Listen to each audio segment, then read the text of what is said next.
Akala ng marami ang diabetes ay dahil lang sa sobrang pagkain ng matatamis. Pero ang totoo, mas komplikado kaysa doon.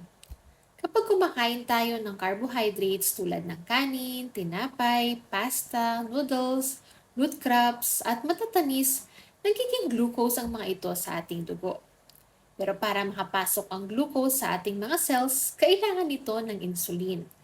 Parang susi ang insulin na nagbubukas ng pinto ng ating mga cells. Sa type 2 diabetes, kadalasan hindi nawawala ang susi. Ang problema, parang hindi na tumutugon ng maayos ang pinto. Tinatawag itong insulin resistance. Dahil dito, mas maraming insulin ang kailangan gawin ng katawan.